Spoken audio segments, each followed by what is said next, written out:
Referral அப்படின்னும்பொழுது, இது வந்து accountant job அப்படின்றது ஒரு ரொம்ப முக்கியமான ஒரு ரோல். ஸோ கம்பெனியோட கான்ஃபிடென்ஷியல்ஸ் எல்லாம் வந்து மெயின்டெயின் பண்ண போறாங்க. அட் த சேம் டைம் வந்து மனி மேட்டர்ஸ்ல வந்து இவங்க இன்வால்வ் ஆவாங்க.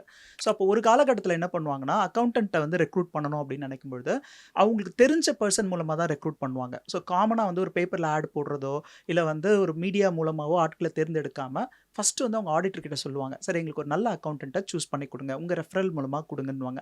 அதே மாரி பிசினஸ் ஓனர்ஸ் வந்து அவங்களுடைய நோன் சர்க்கிள்ல சொல்லி வைப்பாங்க. நோன் சர்க்கிள்லேருந்து ஆள எடுக்கிறதுக்கு தான் அவங்க ட்ரை பண்ணுவாங்க. இதுதான் வந்து ரெஃபரல் மெத்தட். ஸோ இதனால அவங்க என்ன நெனைக்கிறாங்கன்னா, கேண்டிடேட்ஸ் வந்து நோன் சர்க்கிள்ல வரும்பொழுது, நம்மளுக்கு வந்து கொஞ்சம் சேஃப் அப்படின்னு நெனைக்கிறாங்க. ஸோ அது வந்து பெஸ்ட் மெத்தடும் கூட. அப்ப கேண்டிடேட் என்ன பண்ணணும்னா, அவங்களுக்கு தெரிஞ்சவங்க கிட்டலாம் யாராவது வந்து ஒரு நல்ல ஜாப்ல இருக்காங்க அப்படின்னா, நான் இப்ப அக்கவுண்ட் ஜாப்ல தான் இருக்கேன். நான் இந்த ஜாப் வந்து குவிட் பண்ண போறேன். இல்ல நான் ஆல்ரெடி ரிசைன் பண்ணிட்டேன். எனக்கு இன்னொரு ஜாப் வந்து நான் தேடிட்டு இருக்கேன். எந்த மாரி இண்டஸ்ட்ரியில நான் தேடிட்டு இருக்கேன் அப்படின்றத வந்து கிளியரா அவங்களுக்கு எக்ஸ்ப்ளைன் பண்ணலாம்.